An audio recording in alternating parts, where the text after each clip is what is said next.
All of y'all out there got New Year's resolutions, including all the fat people at the gym, because you were there this morning. Slim Thug now is talking about his 2020. What? I can say fat. They called me fat when I was fat, so I'm just returning the favor. Slim Thug went live on Instagram with a message for the black community heading into 2025. During his live stream, Thug said it's not Thug, because then they're going to think I'm talking about the one that was sleeping with, well, allegedly. Young Thug, the only reason why I'm talking shit is because it's illegal for you to get on a plane to come kill me. Plus, Jay-Z beat you to it, get in line. Slim Thug said that it's 2025. In 2025, we can't blame white folks no more. Look. It's 2025. We can't blame white folks no more. We gotta let that go, kid. Them people, that wasn't even these people. That was some people before them. So, at the end of the day, everybody showed us they can do it from scratch. So we can't be worried, waiting on nobody to give us nothing. Everybody just gotta do it. No matter where you come from. You gotta do it from scratch. I ain't have shit and look at me now, so if I could've did it, you could've did it now. We gotta stop making excuses, stop waiting on motherfuckers. We gotta take advantage of this shit. We gotta be happy on purpose, doing shit that make us happy. Rob is looking at me in his disappointed waiting on my reparations look, and it is what it is.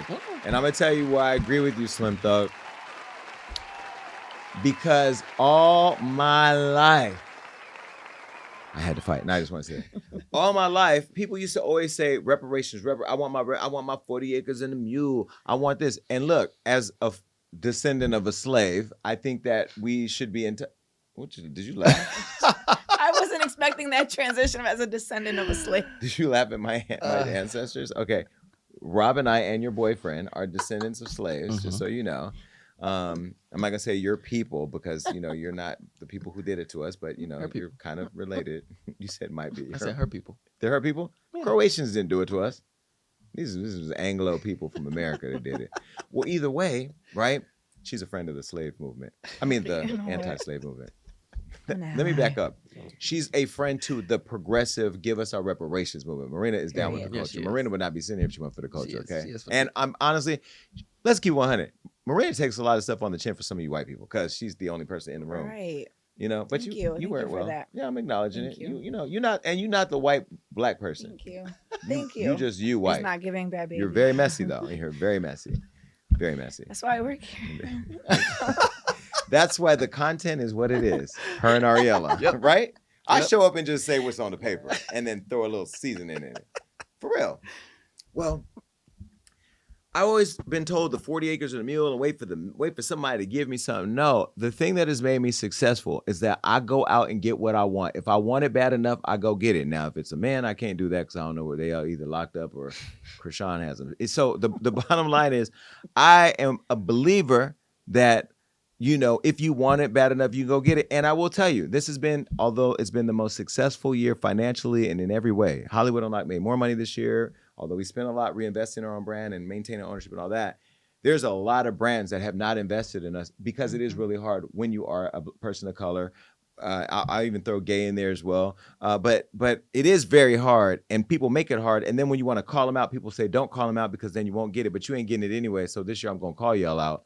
But I don't believe that we should be waiting or blaming white people or racism or oppression, even though strategic oppression is real. In Stockton, in my district, it's a big thing. That can't be the only reason why we don't get it. We got to keep getting it. The other thing, and the other cancer I'll call it out in our community, is us that look like us don't share in resources and we gatekeep opportunities. That's another part of the cancer, but I'll say that was created by white supremacy too, because when we were slaves, only one of y'all could get in the house and everybody else had to stay out in the field. And I'm going to go ahead and say this. There was one individual whose name almost slips out my mouth every time, who came to my dinner for my nonprofit, a $10,000 seat. He works for somebody really famous in the industry, and he has done a lot of things. If I said it right now, you would know. Who did not pay for his seat, who ate that food, who sat there in a room with Rihanna and all the Fenty perfume he could smell when he would never be allowed in that space, and didn't pay the bill. And I saw him at the White House, and I almost turned around and said something to him. I was going to just scream, "You owe me money," and run out the White House. but I didn't because I had Prada on and it would have been inappropriate. But some like people like me want to call you people out because it's not always the man that did it. Sometimes it'd be some of y'all that did it. But you were looking at me with DEI lenses a second ago. Do you think it's the man, or do you disagree with Slim Thug? No, I partly agree with him, but I think it's a layered conversation. It can't just be a conversation of, oh, just go out there and get it yourself and ignore everything else that has happened that has led Black people to being in the circumstance they're in this country. So there are still situations that affect the progression of Black society that need to be addressed. And the further we move into a space with politics that push us to ignore that and push to erase the history of what Black people experience in this country and eliminate programs that were put into place to allow the Black community to essentially be on a level playing field with everyone else in this country, I think we're never going to get to a place of progression if we don't have both conversations at the same time. Yes, we do need to, take some responsibility for the things that we're working on and doing. Like you said, like you were able to fight through and get to where you wanted to be. But that came with the support of a lot of people, who helped you to get there. But they didn't hand it to me, though. They didn't hand it to you. They didn't hand it to me. And I don't think... Let me also be very clear. Yes. You got to run for office too. Exactly. You got to stop talking about it, because see, that's great. He rolling around with his little Jeep Rubicon with the back hatch open, talking to the internet and telling people what he think. But it's one thing to sit on the side and be a armchair quarterback calling plays and jump in the game and grab the ball and run down the field.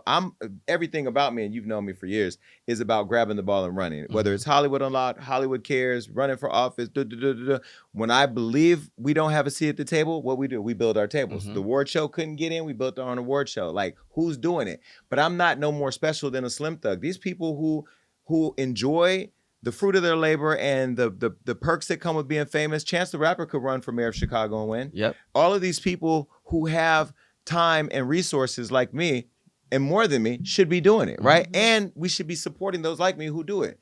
But it's easier to just drop a 30-second clip and put it on the internet and run away. I'm not saying that he's 100% right, 100% wrong. On one hand, I believe that as Black people, Black and brown people are marginalized groups, LGBTQ, and all of you trans out there who are getting ready to be, eliminated from the conversation when Trump gets in office on day one, we have to stop complaining about what we don't have, because we all have the same 24 hours in a day.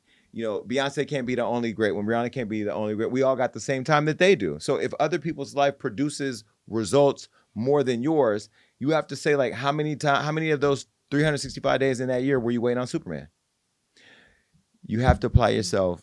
But at the same time, I don't think you should be waiting for reparations. I don't believe they're going to give us 40 acres and a mule. Where would I even put the mule? But to that point, like, to your major point, like, you ran for office and won because you saw the disparity in the way people are treated in your hometown. There's no healthy grocery stores accessible to them. The housing market is unfair to them. They're living in conditions that are deplorable. A lot of them don't have opportunities for quality paying jobs because all of the businesses that flourish are outside of their district. So it's like you're stepping in to help resolve some of those problems. And I'm like, that's what I'm saying. It's a layered conversation. It's not just get over it and move on. Oh, White people, it's not their fault. Like, well, and again, like, I saw a post of Dr. Umar. I'm not a huge fan of Dr. Umar. I think he says some things that are good and some things that are a lot for me. But he said that, that Black people want money to buy things. White people want power, right? And agree or disagree, and I'm just kind of summarizing what he said. When you think about it, you look at all the people that are running for office. Most of them are not people of color, right? Where they have to get the funding. I had to do a lot of self-funding. $439,500 is what it cost for me to do all these campaigns for us to win. But look at what we were able to do now. Now we have an opportunity to implement a lot of things that can help impoverished communities, marginalized groups of people, and do all the various things that he was talking about. So we can't just complain about white folks, but we also got to get in the game. And believe me, Lil Boosie could run for office in his city and win because he's Lil Boosie. Like, let's be clear. Donald Trump has changed the landscape of politics. Him and Elon are showing you two things: influence and relatability, and money, right? So, like, money may be a thing, but we can all raise money. I know somebody that just won an election with $7,500. Wasn't me, but, there it is. All right. Well, what about you, Marina? What do you think? Or Your I people have everything, agree. so you don't care. Listen, as a non, I know I always feel weird commenting about stuff with race, but as somebody who's obviously not black, I feel like I don't agree with him because I feel like, first of all, to start off, I agree with the notion of like pointing fingers, and you can point your finger at yourself too. Like people, it's your own fault in a lot of ways. Like you're your own obstacle, but I don't know. To say like it's because of this or it's because of that, I don't agree with that. Yeah. I don't know. I mean, I get the notion, but it's the messaging that's a little harsh. I feel like, again, all I could say to people, because everybody's going to watch this and have an opinion whether they agree with him or disagree with him. Here's what I would say to all of you. Just take a day and be still and do a full examination of your own life and determine what it is that you need to change. But please don't wait for Superman, whether it's the people that you want to help you, because there are still people that I want to help me that haven't helped me. And then there's people who have. Like, just pour into those who are supporting you and stay the course and be patient and do the work, and it will come to bear. All right, that's it.